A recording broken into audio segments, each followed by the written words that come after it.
Classic Country 100.1 WGLC. Good morning, 8:05.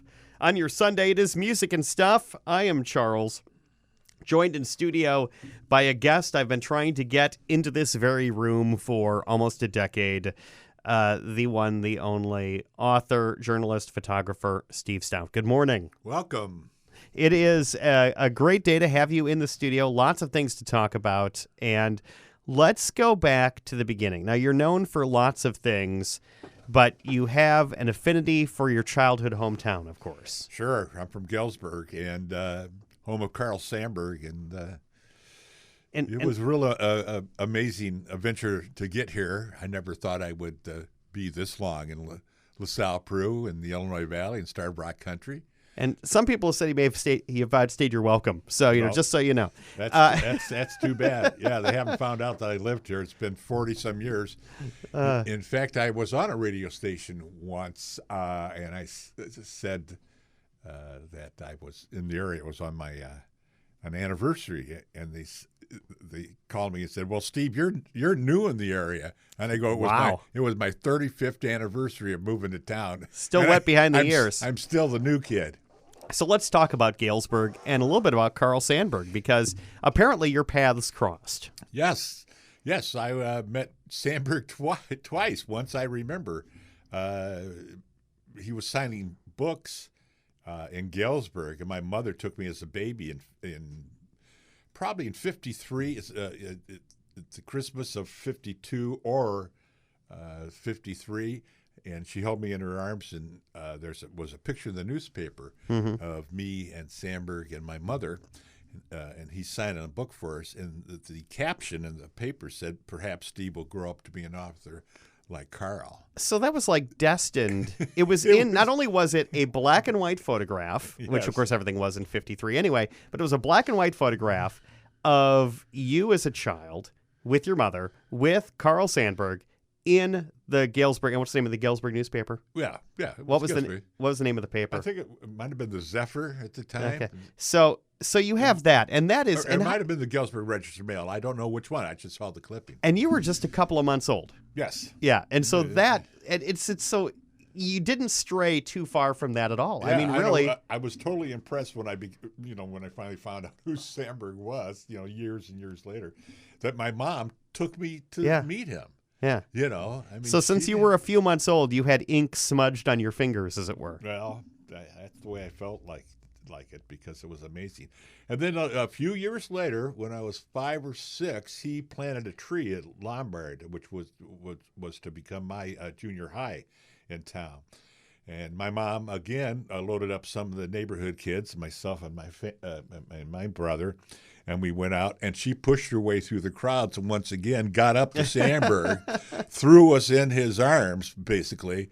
And there's a great picture of my brother and I and Sandburg and my next-door neighbor, Janet, all together with Sandburg. And I do remember that moment. Yeah. And I also remember climbing into the car afterwards and telling my mom that, boy, that guy had the whitest hair that I've ever seen, and I was destined to. Yes, so that's another part of white hair myself. Another part of that curse. Yeah, you are a little snow frosty right now. Just a smidge. I enjoy Sandburg. I enjoy his works. It's amazing, and I'm proud to be from Galesburg. It was a great place to grow up. I have a lot of good memories there and stuff. And now, in your family, did anybody else have the creative spirit to go into writing or poetry or anything like that? My grandfather was a photographer. He was a professional photographer in Galesburg. He worked on the railroad, but he ran a photo business on the side. And he is legend to have made the first color picture in Galesburg with the chemicals and stuff. And I got into it just a couple years before he died, and I got some of his equipment. But it just came out of nowhere. I was in seventh grade. I was working in the cafeteria, and I noticed some piece of paper. I was cleaning up a piece of paper on the ground, and I picked it up and said, "A photo club meets at 3:30 after school." And I go, well, that sounds interesting. And Yeah. then I went, and they had a little dark room, which was just a small closet and stuff. And they had an old guy volunteer come in to teach some of the kids photography. And I got interested in when you first do the tray photography, darkroom photography, and actually see a picture develop in front of your eyes. That's an amazing process. Yeah. And it's changed so much since that day, of course, with digital and everything. But I really got hooked. And so I got into it and started doing it, and all my paper route money and anything I could earn went into buying chemicals, buying photo paper, buying film. And, it was really expensive for a guy just in junior high. But I went to the principal after I really got into it and said, listen, I'm in study hall, and half the time I'm not doing my work anyhow. Yeah. I said, why don't you assign me to the dark room? That way I can work on my photography stuff and do the homework that I have to do. And I'm by myself, I know, but I'm trustworthy, and I'm not going to get in trouble because I don't want to get kicked out of the dark room. Yeah. So I'm pretty much locked in there when I go. And sure enough, he said, well, it's very unusual, but I see you got a little, I showed him my pictures, mm-hmm. You got a little talent for it. And he says, go ahead. So now I was assigned to that room, which was cool. And that is the same thing I did in high school to the darkroom. I said, just put me in study hall here. So the young Steve Stout, were you a Steven then, or did you always just be Steve? Always Steve. Always Steve. So you were the photo nerd, as it were, on campus. Always did you do a yearbook club? Yes. Student newspaper? Yes. I was my senior year. I was the editor of the newspaper in Galesburg High School. Yeah. I was very fortunate to do that with a great advisor, Joe Patterson. He's long gone now, but he changed my life. Joe Patterson was one of those teachers that you have in your life that really made you think. And in fact, I dedicated the Cherry Mine book, Black Damp, when I wrote that, to Joe Patterson. He gave me the courage to write. Yeah. And that really what it takes is courage, as much as talent, I think, because it takes a lot of effort, a lot of time. And a lot of people don't have the courage to put that much time into it. And when you were done in high school, you obviously had your sights set on college. Not really getting a football scholarship, I imagine. Wasn't really in your cards. Any sports at all in high school? Yeah. Oh, well, I played football up to my senior year, where I decided, well, I either can focus my time on the newspaper, which I became the editor of, or waste my time in football because I was second string. You're not going to play that much and stuff. So I decided to concentrate on the newspaper. It was called The Budget.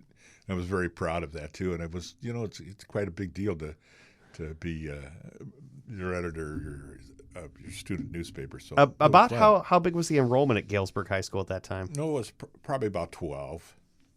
I would think it was just about 300 to 400 kids in a class. Okay. It was a 3-year high school too. Yes. We had a 3-year junior high and a 3-year high school. They've changed it since then. Yeah.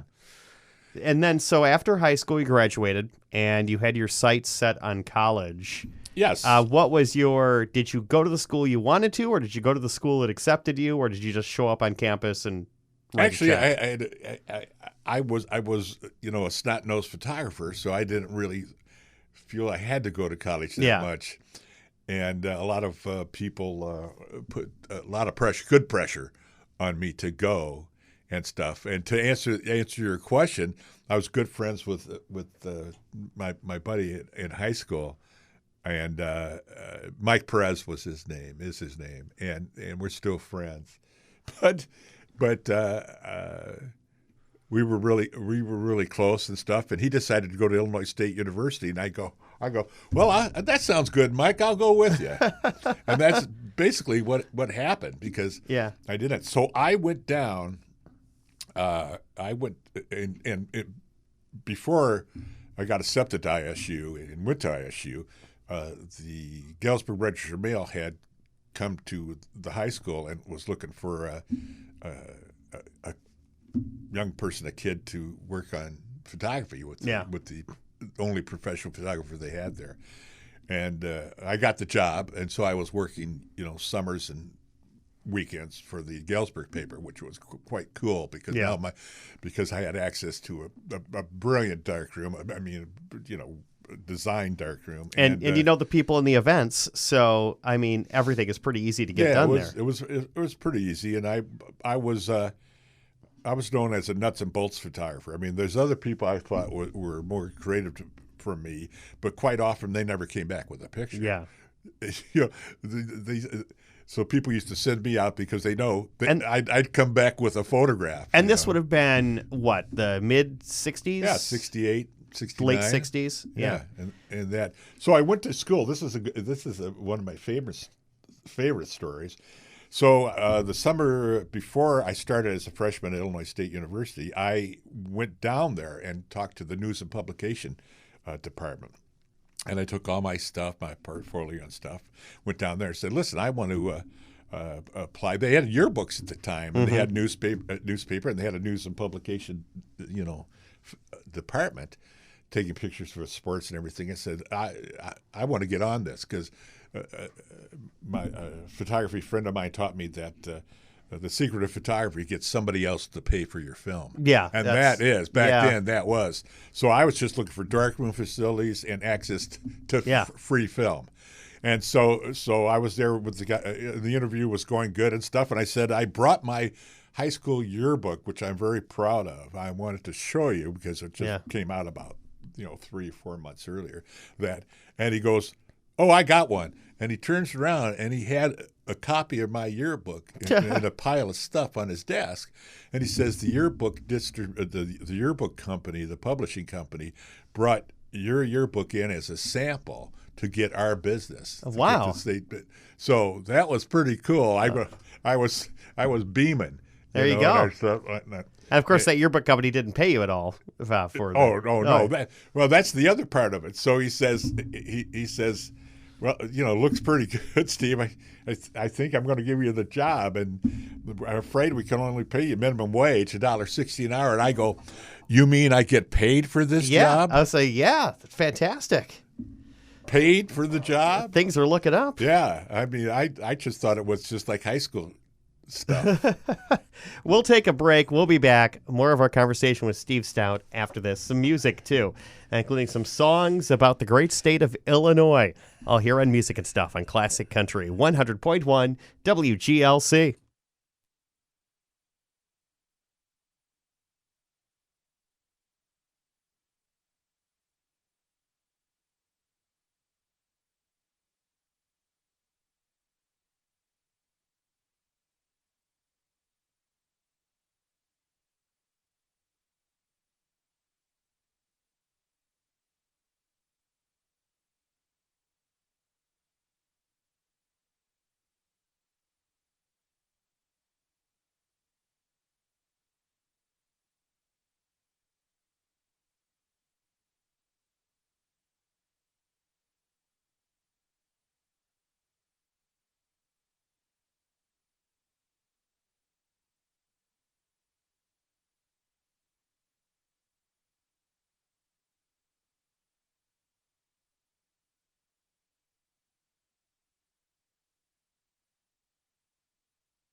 Dan Fogelberg on music and stuff. There's a sentence I didn't think I'd say with Illinois. Good morning. I'm Charles. I'm your host alongside Steve Stout, joining me this morning on music and stuff. We were talking about your childhood, going off to college. Now to touch back on your childhood, you read a lot, obviously. Yes. And Sandburg being an influence, being a hometown boy, Yes. I'm sure filled many hours of your library time. What about... When I was older. Yeah, what about He's kind of tough to read for an elementary Yeah. school kid. But in high school and stuff, we didn't have as much Sandburg as you would think Yeah. in high school. I felt... I feel like local history should be important in basic education to area kids. And I believe that we should have had classes on Sandburg because Sandburg was many different people, many different kinds of writing. And they never did. And I thought that was something that the school system in Galesburg made a mistake about. I think that we should learn a little bit more about our own backyard, and it gets us interested in other things. So did you get into comic books at all as I well? had a few comic books, yeah. I had the first Fantastic Four in my collection, which is probably worth something now. But my mother sold them all when I was a kid at a backyard sale for probably nothing. Yeah, fantastic. That's what all good moms do. That and baseball cards. You've got to make sure. It's odd because in today's environment, it would be like your mom breaking into your closet and selling your Bitcoin. Yeah, you're like, oh, thanks. Yeah. It's worth a ton of money somewhere. And now I'm currently right now, Charles. I'm writing a short story about my youth in Galesburg, collecting pop bottles. Oh. How I collect pop bottles to take to the store for candy, more pop, and comic books. No. And it was really, I didn't know I was working for ecology back then, trying to clean up the area. I was just trying to being greedy. Yeah. So it was interesting. So that's the next. It's not I write little short stories for my Galesburg Facebook friends and stuff. Yeah. There's a class of 70, Galesburg class of 70 thing, and a Galesburg online Facebook pages. Yeah. And I do it for myself too. Plus, I just do it for fun. When I was recently in a hospital and I missed the keyboard. I didn't know how much I would miss the keyboard. Yeah. And when I got out of the hospital, trying to speech therapy and other things, I had to take physical therapy and occupational therapy. I found out that it was easier to type than it was to talk. Yeah. And so I was kind of surprised about that. So I've been spending a lot of time on the keyboard in the last couple of months and feeling good. Well, working it out. We'll talk a bit about your health and how you're bouncing back. So we're going basically from the back to today, and you're in college. You're in Bloomington. Yep. What were you studying? What classes were you taking? What classes were you not showing up to? Yes, they didn't have any. They didn't have a photography major. They didn't even have a journalism major. They only did have a journalism minor. So I became an English major because I thought it was more important if I could be a writer that could take pictures or a photographer could write, I'd be more valuable to a newspaper where I wanted to work. And so you had your goal for a newspaper probably since high school junior when I was hired as a part-timer. The first time I saw my byline in a paper, I knew I was hooked. Yeah. Photo by Steve Stout. I'm there. It's mine. Yeah. I'm taking it. I'm going. That's it's a big responsibility too because you have a business now. It's not another your high school editor or even a teacher. Yeah. You're getting paid to do a job, and your editor told you go out and take a picture of this or that or that. And it's a responsibility not only to the business but to the community, to show the community of what the the subject was. Yeah. And so the minute I saw my name in print and some of my work in print, I said this is what I wanted to do. When you got now you're in college. You're going through that. You're getting all those classes done. Becoming an English major. Did you find any of that beneficial for you towards what you were doing to become a journalist, or did you sit through some of the classes and be like, boy, I should just jump ship and go out? I got good grades in the classes that I was interested in, but I got better grades in college than I did in high school because I was paying for it. Yeah, I was working for it, and I didn't want to flunk out and go home because the first year of college was tough. It was I was immature. I wasn't ready to be away from my parents, from my hometown. I wasn't ready for it, but I did it. But the next year, I met a great group of guys and got to be friends. And so the next 3 years at Illinois State, I barely went home on the weekends because I loved it so much. And then I was getting photo work too from the university. So you have different jobs and things happened on the weekends and stuff like that. Was there a dream job you were aiming for? Like when you were in Bloomington, you're sitting there, you're twiddling your thumbs, you're thinking, boy, in 2 years' time, I am going to be shooting the front page of the Sun-Times. Was there like a goal there? Well, everybody wants to move in a bigger paper, but the goal was for me was just to get back on a daily newspaper. When I was close to graduation, I went to the Pantograph there in Bloomington, and I met the folks there and had an interview and stuff, and told them how much in a few months I'd be graduating. And they gave me 3 jobs. Kind of like a test. I felt it was a test and stuff. So I went out and I had a car, so it was easy for me to go there and do the 3 different assignments. And they all ran in the newspaper. I gave them the film. They didn't have processing. They had like their own tasks of Hercules right there. That was got all 3 in the newspaper. Got my bylines and stuff. Never heard back from them. Never heard back they even from pay it at all. you? Oh yeah. Oh, yeah. at least they paid you. But back then, what was it, $2 an hour or something by then? And I never heard from him. I just said, man, I thought I did everything right, but that's okay. Something else comes up, but it wasn't meant to be. But what was meant to be was that a guy who used to work on the News Tribune here in LaSalle went down to Illinois State, and he was in charge of news and publications. And I worked for them for 4 years down there. Well, the newspaper editor, right about the time I graduated in 1974, he called down there and said that they needed the editor of the LaSalle paper called this guy down at Illinois State and said, hey, we're looking for a guy to become our new photographer and stuff. And he said, well, this kid's graduating in a few minutes. He might be a good bet for you. So I came up here and applied on a Friday, and they gave me the job on a Saturday, and I started on a Monday. And that was July 8th, 1974. I didn't even know what LaSalle Peru was exactly on the map. Yeah.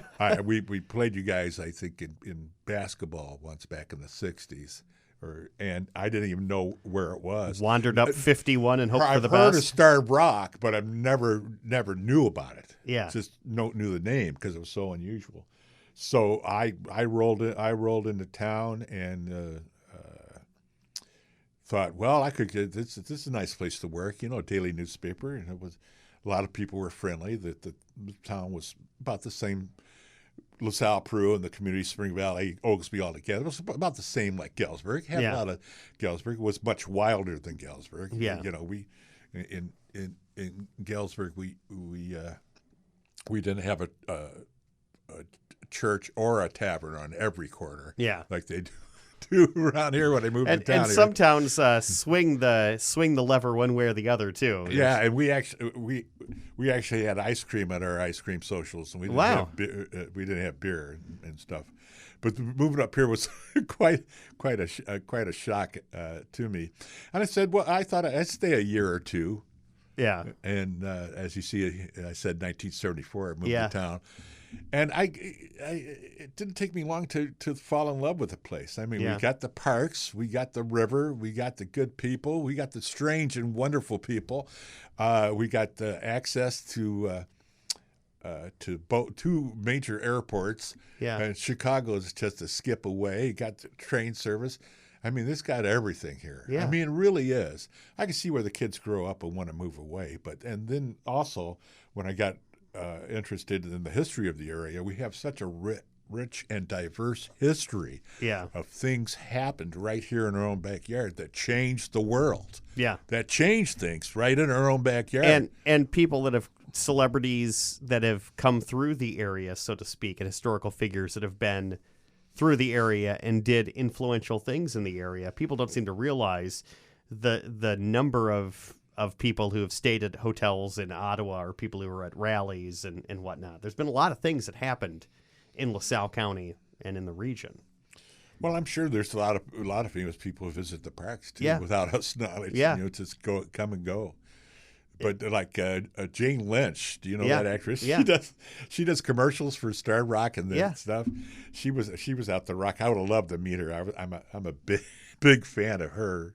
And Well, yeah, Steve, she was I got a surprise for you. Right outside the door, she's not here. yeah, So well, there, that's great. So I came in '74 after some great years at Illinois Yeah. State University, and I ended up here, and it was really quite a amazing time to be here. We had Buckacre was still playing in the bars, Yeah. and I got to know those guys, the bands, and I thought the group was fantastic. I got to shoot pictures of them. Working for the News Tribune was. I worked for him for 12 years. Was a great experience and stuff. So you worked for the News Tribune from would have been 74 to like 80, 81, 82. 81, 82, right in there. And then you switched gears and you jumped ship. I jumped ship. I decided that I had two things. I either could go to a bigger paper or do something else, Yeah. just to try it. So I decided to open up my own photo studio and camera shop. I just wanted to see if I could do it. Yeah. And that's what it is. I just needed something different. And I did that, and that was 25 years of effort in that. And I was really the last camera shop in LaSalle County. Yeah. They used to have one in Mendota, used to have one in Streeter, one in Ottawa, and then Mr. Hallen was. And, for a were you long time. always in that A-frame building? No, we were downtown Okay. on First and Joliet Yeah. for the first, must have been 9 years, and that was good. And we brought in photo processing. And I, in that time frame, I shot like 2,500 weddings. You think your life's tough? You try that. You try that. Yeah, I was wedding photographer. In fact, somebody today, I hear all the time, are having their 35th wedding anniversary, and they were showing my pictures on Facebook. So it's amazing. I've only how many done weddings. I've DJ'd about 45 weddings, so I'm not quite there yet. Yeah. Thankfully, the work I do is fleeting. My work disappears when I'm done with it. Yours sticks around but forever. You got the tough job. That's a reception. If I had to just take pictures at the weddings, I'd probably still be doing them. But people expect you to go to the weddings. And in my philosophy, as I ended my wedding career, photography career, I said, well, it wasn't fair because I got older and the bride and grooms got younger. And so there's a difference right there. Tremendous. We'll have more with Steve Stout, and we're going to talk about the Illinois River in a few. It's Classic Country 100.1 WGLC.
Sarah Watkins, a long, hot summer day. It's Music and Stuff. I'm Charles, joined in studio by author, journalist, and rabble-rouser. Yes. Yeah, Steve Stout.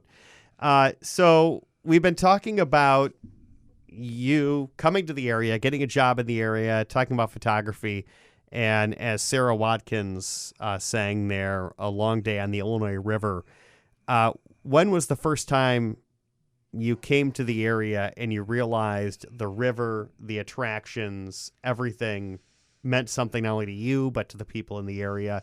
When did you realize what love was for the river? Well, when I came to town in '74, they had an area kind of like summer festivals, and they called it Heritage Days. Mm-hmm. And all the towns had different parties and downtown events and carnivals and beer gardens and stuff, and it was wild. And they had a lot of river activities. And a few weeks after I came to town, I got assigned to take some pictures of some boaters and some activity on the river, like the legendary Anything That Floats race. Yeah, that I don't know if they had that back then. I can't remember. It contributed, but they did yeah, do that in later years. I forget. Yeah, contributed to so much pollution, by the way. Well, so I went out with this guy's Mahoney, Mike Mahoney. They used to have a car dealership in Peru, but Mike Mahoney took me out on his boat. And we spent an afternoon out there and me shooting pictures and stuff. And for a photographer, there's no such river in Galesburg. We had lakes, but nothing like the river. And for photography, you got the barge traffic, you got the recreational traffic. Then you go to the lock and dam, and it's so interesting to see how that worked and stuff. And then you learn the history of the riverway, the Illinois Riverway and stuff. And it's quite fascinating. Didn't know anything about the canals, the Illinois-Michigan Canal or the Hennepin Canal and stuff, and it was really kind of fascinating, and it still is fascinating to understand where those places came from. Yeah. It's just amazing. And we're on the 175th anniversary of the I&M Canal. Yes. And what great progress has been made in part of the federal government and state government to not only preserve but to make the canal a recreational location, because it wasn't always a place to go and hang out. It was not taken care of. No, it was rough. The trail wasn't managed at all or anything like that. And it didn't cost that much money to do, but Ronald Reagan turned it into a federal property, so it was very it became important to the area as a recreational tool for us, and it still is. And it's such a great place to ride a bike. Yeah, it's flat, it's straight. Keep going. And as long as if you pedal fast enough, you can outpace the mosquitoes. Yeah, that's true. But I also like the canal boat that they have running out of LaSalle too. Yeah, that's everybody should take that. That's a great afternoon if you want to check that out. And that's a really step back in history moment. Yeah. And the history of the area, industry is a big thing about this area because, obviously the big force of the New West was Chicago and St. Louis, and people had to move goods and services. So the canal was the first interstate, although its time and use was very brief. It was soon replaced by the railroad, really, to move a lot of things. Yes. And then once railroad came through, then came the next wave of industry in the area because you had to keep the trains moving. And that's why we ended up with a lot of Irish people living here, because the Irish dug the canal down from Chicago, and then when we got to the end, they were out of work, so they just stayed here. And then the coal mining. Coal mining was great too, and everywhere attracted a lot of immigrants. If you look county at the map in the area, there's the state of Illinois has a map of all the coal mining that they have records of anyway, and you'll be hard pressed to find any town in central LaSalle County anyway that doesn't have a lot of holes dug around it. Oh, there was coal mining back at the turn of the century, the 1900s. It was just amazing how many little coal mines there Yeah. were here, right?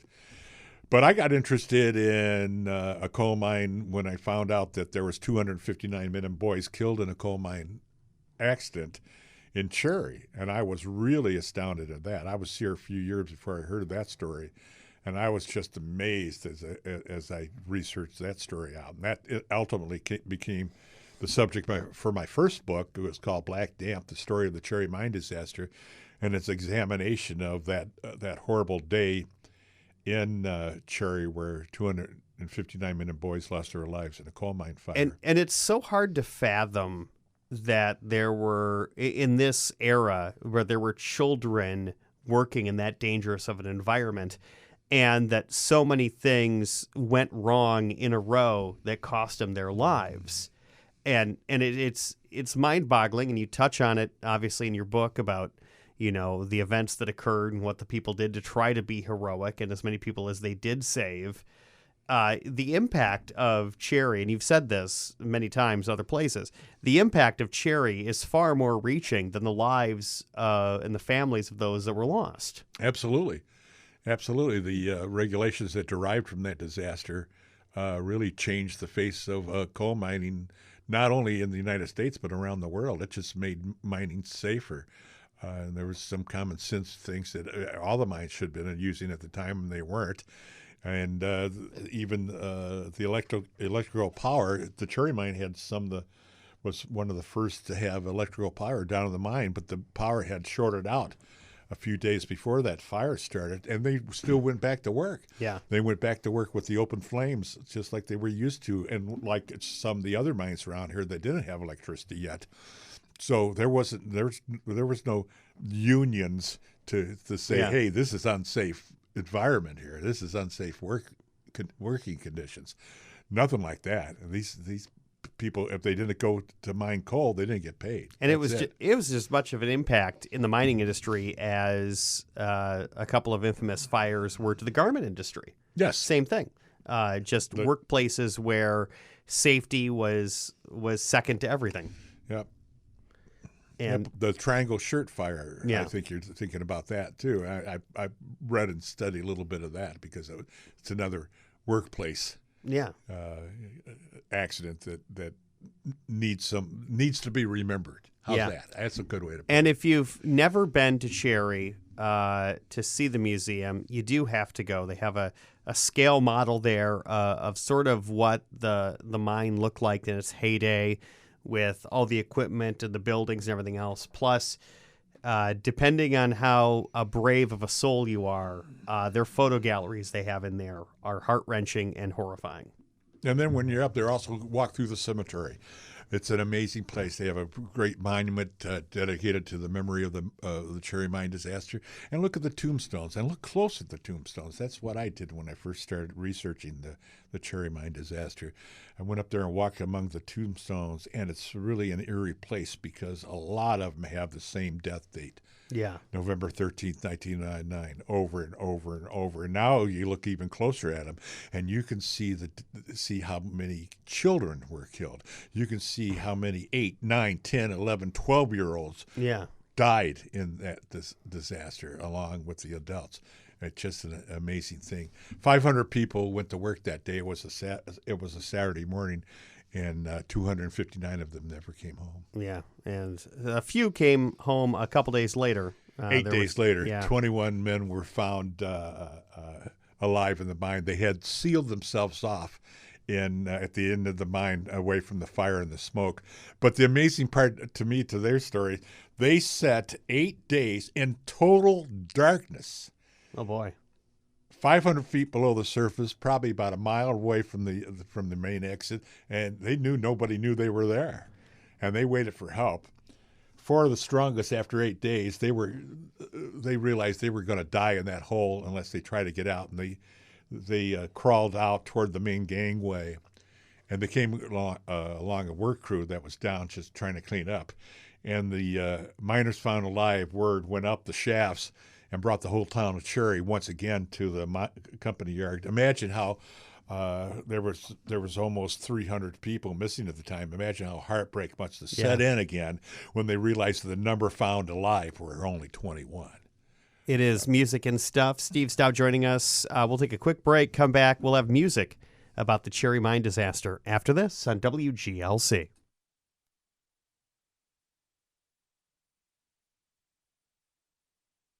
It's classic country, 100.1 WGLC. John Waterman right there talking about the Cherry Mine disaster. And, of course, a person who spent quite a bit researching the Cherry Mine disaster, author, historian, journalist, photographer. I'm just adding terms to your title now. Steve Stout in studio. The Cherry Mine disaster, you wrote that book in what year? I started in about 1978. I was surprised that I couldn't find very many things on it, and I started to write a nonfiction book on the Cherry Mine, and then I wasn't happy with it. Yeah. I wasn't happy with it at all. I said I got interested in the Cherry Mine because I wanted to study the emotional impact on a town. You can't do that. You can't do that very well because there's nobody left. Basically left alive. I did find one guy that was in the mine that time, but you can't really write a book. So I decided to write a historical novel on the Cherry Mine, staying true to the facts, but allowing me to explore the life of the immigrants that lived in that town, of the struggles that they had to go through, and they have this tremendous disaster happen beneath their feet. And killing most of the male population. 259 males were killed on that day. So you can imagine the horror of having suddenly a major chunk of the male population removed from the town. And the lingering effects of that, again, we talked already about how it affected mining and business and industries and labor relations in the U.S. and around the world. But even the local impacts, there's this tale that's told about the event, and I don't know if there was ever any documentation as to how often or how many people were this affected, of the young ladies coming over from Europe to join their husbands in the U.S. and finding out that they were killed. There was... I imagine there was probably dozens of them. Yeah. Because, again, at that time... Those stories we'll never learn about. Yeah, because you never know when they get off the train and they discover that, they missed the disaster was a month ago. And that was the kind of thing that happened. That's what a lot of the immigrant struggle was in the U.S. at the time, was the wage earner would go and try to get a foothold get a job, raise money, and then send for the rest of the family. And then there was tremendous language barrier, too, back then, too. So you have to imagine that. But I'm pretty proud of the historical novel because it really captures, I think, the emotions of that story. And is there anything you've learned about the Cherry Mine disaster since then? Has there been something new you've come across, or some new tidbit or information or a story that you didn't include because you didn't know about it then? There was a lot of people have written things about the Cherry Mine, and after my book came out and stuff. So I was very happy to see that other people are exploring and having their own particular take on the story. I think that's great, and I think that's what I try to do. Even when I was working in newspapers, try to inspire people to be creative, inspire people to write a song, to write a story. And I think it's a compliment when I see other people write a book and mention or mention me or mention my research in it, and it's important, I think. Are there any other local events that have happened in the last 485 years since Marquette and LaSalle got lost? Is there any other events you think are like book worthy? Is there something else out here you think that, boy, maybe I don't have the time for this, maybe somebody else should write this book? Well, I still believe that there's a lot of work to be done on the Illinois-Michigan Canal. There's a story there someplace on it. I think that's an amazing piece, and it, like you said, it didn't really have a long history of being in business, but it's still interesting because it brought so many people over here from other parts of the world. The one noteworthy tale I know of the Illinois Michigan Canal is the Wild Bill Hickok connection, where he was down there working as a youth, got into a fight, and believed he'd killed a man, and then he took off and ran, and that was really when he left Homer. Was he thought he'd killed a guy, and so he left the area and ended up going west and getting into the military and all that stuff. So, I mean, a lot of people have their stories intertwined with that canal. And again, as you said, even though it was open very briefly, like the Hennepin Canal was even shorter. Yeah. Like the Hennepin Canal, like by the time they finished it, it was already out of business. Right. Like it took so long to get that constructed that the railroad just dominated it and put it on its way. Yeah. Author Steve Stout joining us in studio. Now, you stopped at the News Tribune then in the 80s. Yes. And journalism still didn't go away.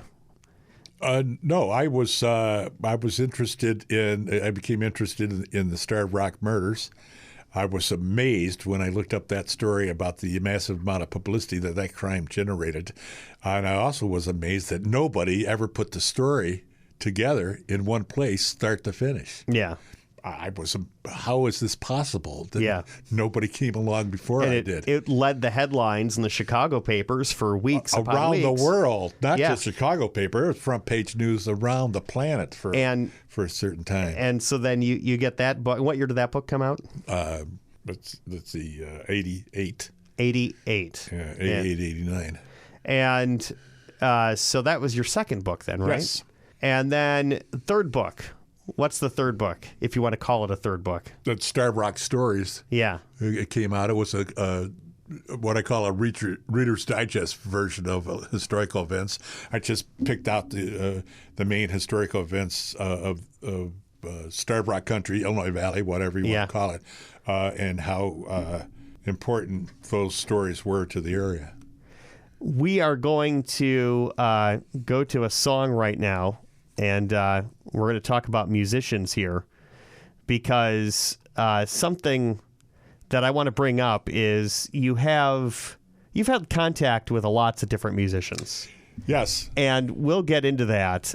First, we're going to play one by a musician that I have to share a little bit about. This is from an artist, a bluegrass banjo guy and a legend, John Hartford, whose connection to the area is, I feel, is similar to yours. Came to the area and fell in love with it. And to say John Hartford didn't fall in love with the area would be a lie, because he spent as much time as he could on the Illinois River. He loved the Julia Bell Swain. He absolutely did. So. He was a musician who then got his captain's license just so he could pilot a riverboat, and discovered that the Julie Bell Swain was a company that would allow him to pilot the riverboat. Right. So he did nothing but do that on trips from Peoria to Starved Rock, and he would also entertain the passengers on board. And he did that up through the early 80s. And the Julie Bell Swain, if you're not familiar, was the paddle boat that ran all summer long, Peoria to Starved Rock, and it was sort of a modern day paddle boat. It wasn't a traditional paddle boat like the old big ones from back in the day. She had a steel hull. She was sort of a modern interpretation of a paddle wheel. She was beautiful, though. Yeah. I thought she'd always be here, too. And she did win the Great American Steamboat Races, which I think are rigged, but that's just me. Julie Bell still half exists. She's sort of sitting up on the bank somewhere in the Mississippi. Every now and then I try to track her down to see where the bones are. She's not doing too hot, but if I ever won the lottery, I wouldn't tell anybody, but there would be signs, because that beautiful blue hull would come back for sure. Here's John Hartford. He did a song called The Julie Bell Swain, and we're going to play that for you. Now, you met John Hartford. Yes, a couple times, actually, when I was on the riverboat shooting pictures and stuff. And actually, John also played at Starved Rock Lodge. Yeah. And it wasn't a show. He just had a guitar and just a bunch of us sitting around. So it was, and it was really exciting because I remember him from the Glenn Campbell hour, I think you call it. And him and Glenn Campbell played Gentle on My Mind. Yeah, John Hartford. Never forget that. Yeah, John Hartford wrote Gentle on My Mind. Here he is with a song about the Illinois River and the beloved Julie Bell Swain. It's music and stuff. Music and Stuff on Classic Country 100.1 WGLC. Joined in studio by Steve Stout, talking about John Hartford there, of course, musician and riverboat captain of the Julie Bell Swain, who spent many a summer traversing up and down the Illinois River. You went and traversed around the country following a particular music artist for a while. Yeah, I got interested in Illinois State because I was coming back from a class in Manchester Hall, the dormitory I lived, and I was waiting for the elevator, and they had an intercom system playing the local radio, and they started playing a song about a guy driving a taxi. Yeah. And I got into it right when it was started, and I was waiting for my elevator, and I kept listening to this song and this story about a taxi and an old girlfriend, and it went on and on and on, and my elevator came, and I let it go. I had to listen to the end of the song. What happened to this guy and this trip he was taking in his cab with an old girlfriend? And I said, this is a great story song. Wow. So I looked the guy up, Harry Chapin, and I bought his album, had the song Taxi on it. And I fell in love with Taxi. I fell in love with his voice and stuff. I went to see him in concert at U of I, and if you ever saw the people who were lucky enough to see Harry live at the show, he really put on a fantastic show for usually just one guy or his group with four people in it. And it was very simple, but it was very powerful. It was very emotional, and he had quite a personality that people all locked into. So I saw Harry, I think, about 14 different times in different locations, like you said, across the Midwest, and shot pictures of him. And when I went to the next show, then I would take him more pictures, Yeah. and he'd give them to the record company. And I finally got a record on his album, Short Stories, and I was thrilled. I was in a dorm room when it came in, and I really felt then that I had a chance to be a professional photographer and make a living at this. Before you're just doing kid stuff, you're working for people and doing, I was still making all my money from photography and stuff, but in college, working for the university. But here was an opportunity where some other people on a national level have seen my work, and I'm still quite proud of that. And it became a real friendship with Harry and stuff, and I can remember the moment when I got the word that Harry was killed in a car accident. I always referred to Harry as the old man. Harry was killed in that car accident when he was 39 years old. Yeah, and it's just amazing.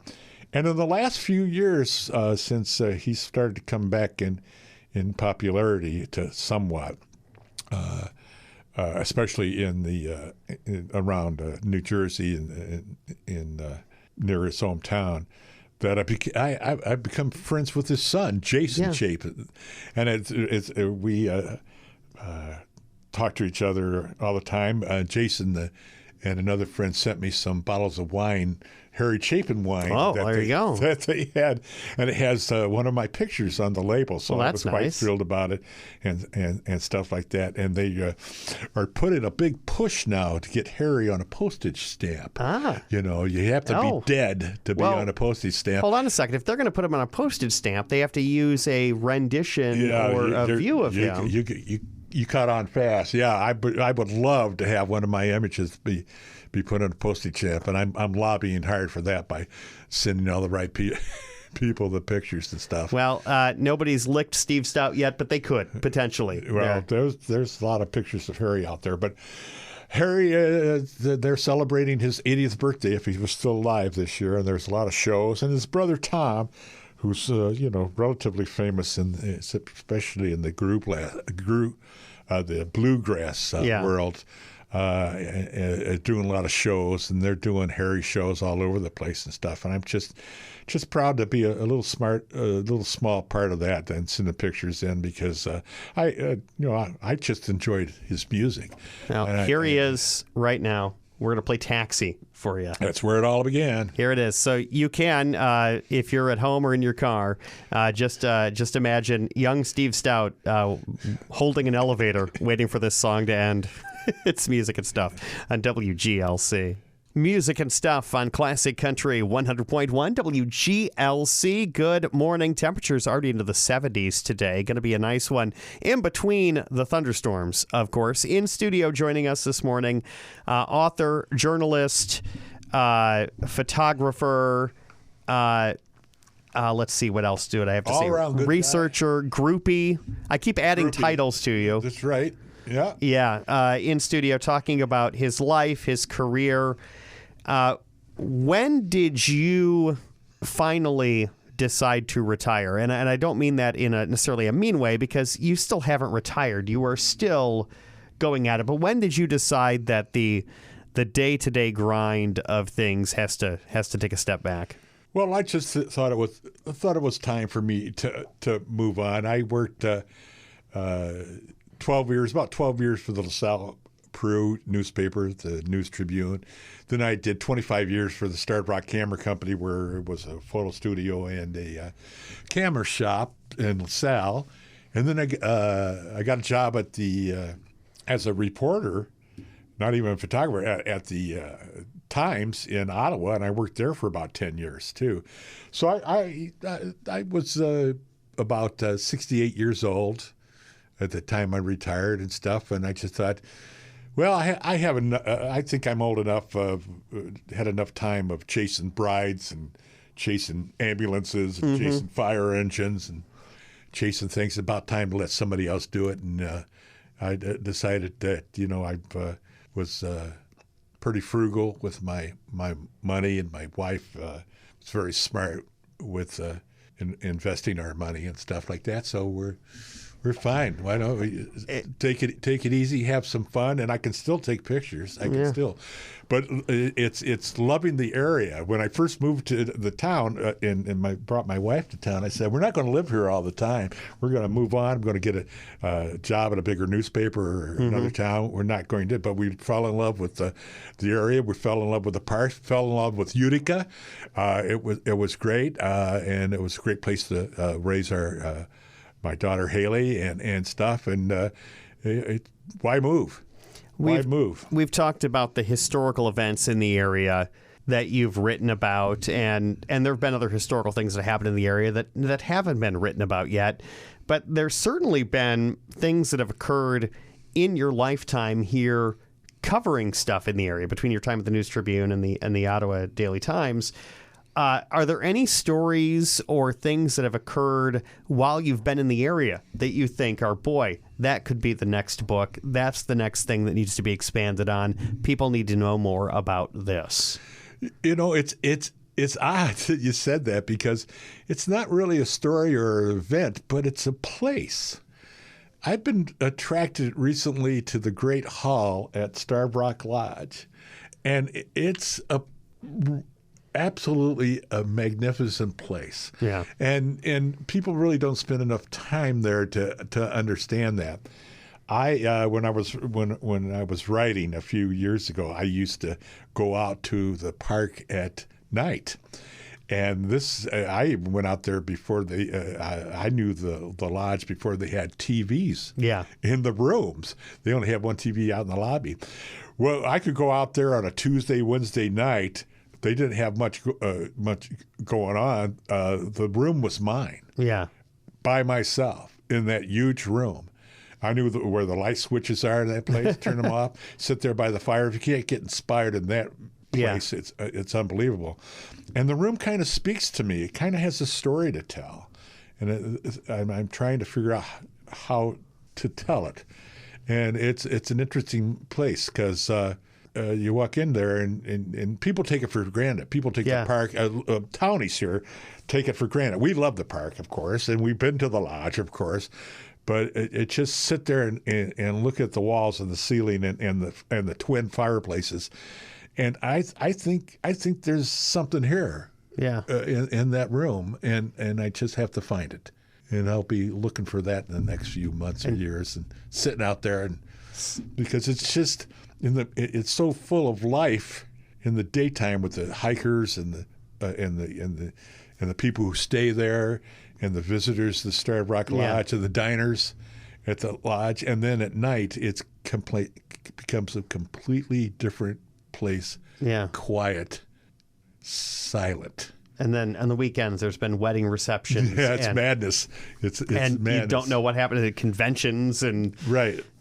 So it's an amazing. But the room is an amazing room, and I think it should be honored a little bit more. And I'll try to do that in the next few months, years, whatever. Speaking of Starved Rock, we're going to take a musical journey now with a vintage recording. This is Keith Clark, an album he recorded in the 50s about tales from Illinois. Here is his song, The Ballad of Starved Rock, on Music and Stuff on WGLC. The Ballad of Starved Rock on Classic Country 100.1 WGLC.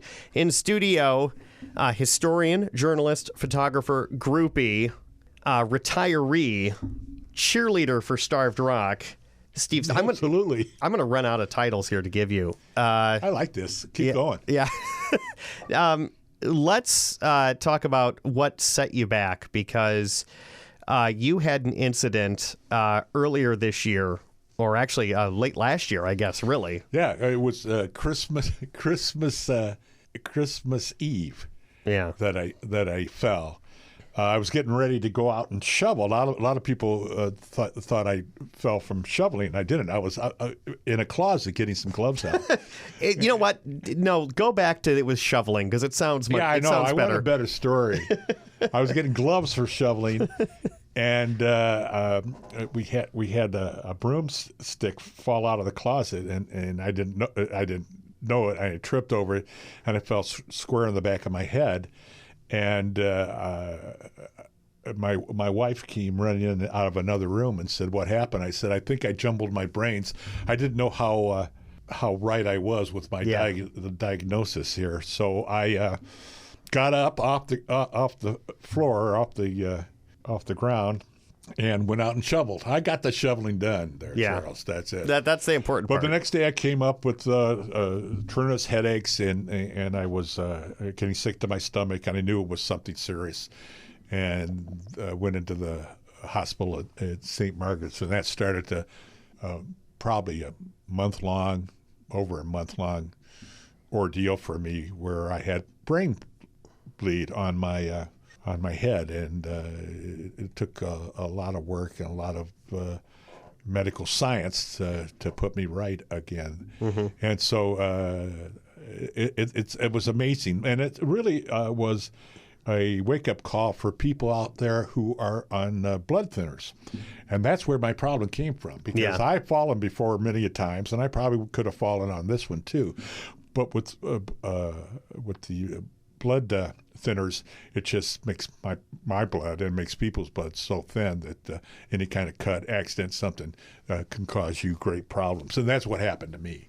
And so that's something. When you're on blood thinners, you have to be extremely careful of falling, of accidents, and you have to make sure that you have that understanding. Yeah. That if you fell down, because there was no bump, there was no gash, there was no indication of injury on my head, but inside it was really messed up for a long time. And then you lay in bed 5 weeks, and your body just becomes, you become a slug, you become jello. Yeah, you can't walk or anything. So I'm still in recovery. I had about 4 weeks in intensive care, and then I had therapy at Marion Joy, a place up in the suburbs, a great therapy place, and then I had therapy here at the YMCA. And you came in here, though, under your own power, without your typical bevy of Scandinavian nurses. So that was nice to see. Typically, without a walker and without a cane. So that's good. Yeah, no. So it's good to see you up and about. And thank you. Have you been to your, as you say, beloved park? Yes, I went out there with a bunch of high school friends last week for the first time. I took a long hike, and I told them at first. I said, well, because they're visiting me, and of course they're much better shape than I am, and they said, let's take a hike. I said, well, I don't know how far I can go, but let's do it. But I went out there. I did the whole bit. Went way back into the woods and stuff, and I was happy with myself. I was worn out, of course, but yeah, it's not going to keep me out of there. And every step I take, I'm getting better. Yeah. So that's good. Well, that's good. Starved Rock trails and Matheson 2 trails. That's basically a workout regiment unto itself. Up and down, anyway. up and down, up and down. Yeah. It's That's How many times do you think you've done the steps behind the back door lounge there? Oh, not as many as you think. Once you do it, you understand to take the car down to the lower level. Yeah. That's what my friends. I sent them up there the other day. Those early steps, and so is Matheson for that matter. Matheson Park. But we're so lucky to have Buffalo Rock and Matheson and Starved Rock State Park right in our own backyard. I mean, we take it for granted, and that's the way people usually do when they have great things next to them. But the point of it is that Starved Rock is such a fascinating place. It's such a cool place, and I'm so happy to live in Utica and live close to that. It's great. If you could add one thing to the area, if there is something you could bring to the area, either a feature, an attraction, a business, a piece of infrastructure, something, what would be the one thing you think Central LaSalle County needs? Wow, that's a hard one. Yeah. I really miss the Julia Bell Swain, and I really miss the Spirit of Peoria. It's gone too now. Now we have the new boat in Ottawa taking its place. And I think we should do more things like that on the river. Yeah. More stuff.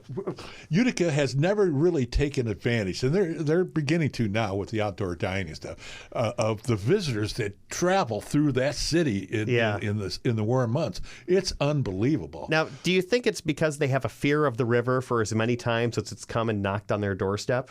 I mean, because let's be realistic. The flooding of the river, it's always a love-hate relationship, because about every 4 years, we're piling up sandbags, and you have this, respect to the river too, where maybe you have this being hesitant of infrastructure along the river and making it more accessible because the river likes to crawl up the street. Well, they've done a lot of work, and that's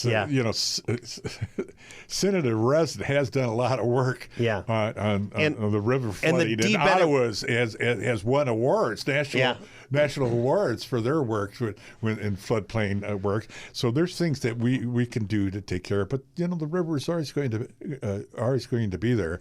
But I think bring something here. Here's what we need. We need a hotel in Utica. We need a big hotel. They build hotels in Ottawa and in LaSalle, Peru, and they skip over Utica. We have land out there and stuff. I know a lot of people probably wouldn't like that, but we have millions of people who travel here every year. Through Utica and to our parks.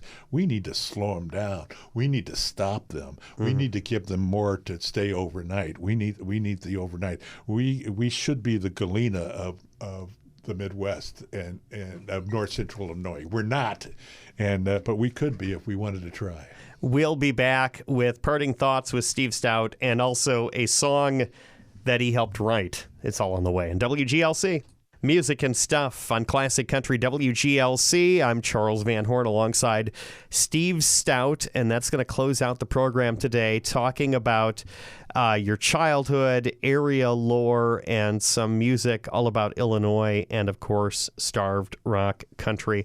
I tell you, it's been a pleasure and an honor to have you finally in the studio after all these years. I'm glad you tricked me into it. Yes, and it was simple. I just was actually gotten you here to talk about your extended vehicle warranty on your car. It was really the initial goal.